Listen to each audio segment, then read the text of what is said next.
Bien amigos, vamos a continuar con el contenido de este curso con MIPEM 100, en particular con el tema de historia, y lo que hoy vamos a analizar es la historia relativa al momento tan importante para muchos, seguramente hoy en día, que es la revolución. ¿Qué fue la revolución? ¿Qué es lo que podemos decir? ¿Qué es lo que podemos rescatar de este momento tan importante? Pues bueno, son muchas cosas. En principio hay que ponerlo en su contexto.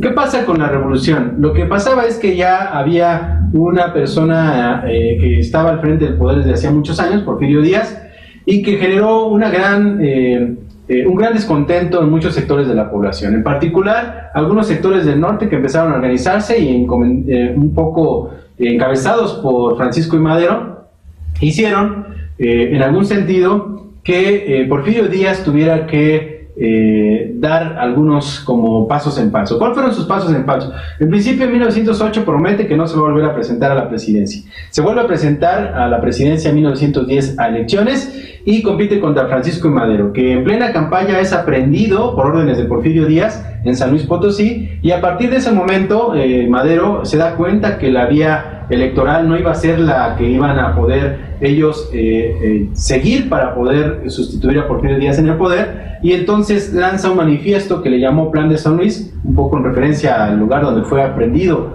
en ese momento.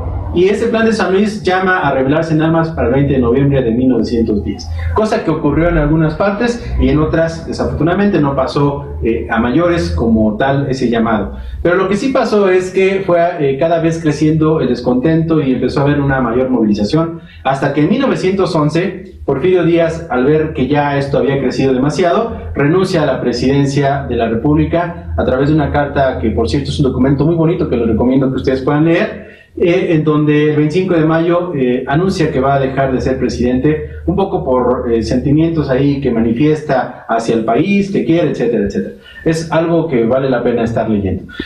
A partir de ese momento inicia una serie de sucesos o acontecimientos que quizá en ese momento no se alcanzaban a prefigurar en qué iban a terminar, pero que todo parecía indicar que iba a resultar de una manera muy positiva, porque Francisco Madero finalmente es electo en una elección posterior con la mayoría aplastante de votos, y esto será materia de otro momento, pero eso lo veremos en otro video que más adelante estaremos revisando.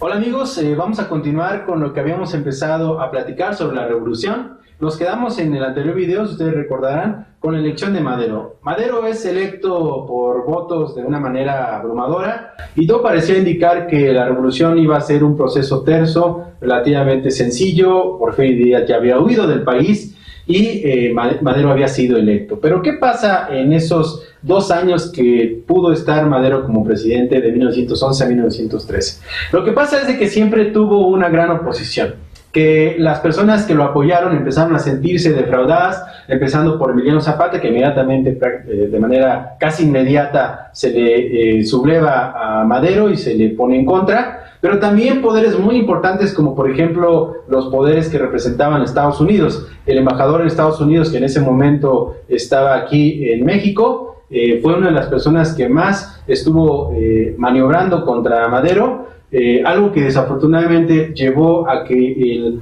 en febrero de 1913 ocurriera lo que nosotros conocemos como la escena trágica, que fueron 10 días en donde Madero estuvo sitiado, el gobierno de Madero estuvo sitiado por personas opuestas a su gobierno, que concluyeron desafortunadamente con su asesinato y el de su vicepresidente Pino Suárez.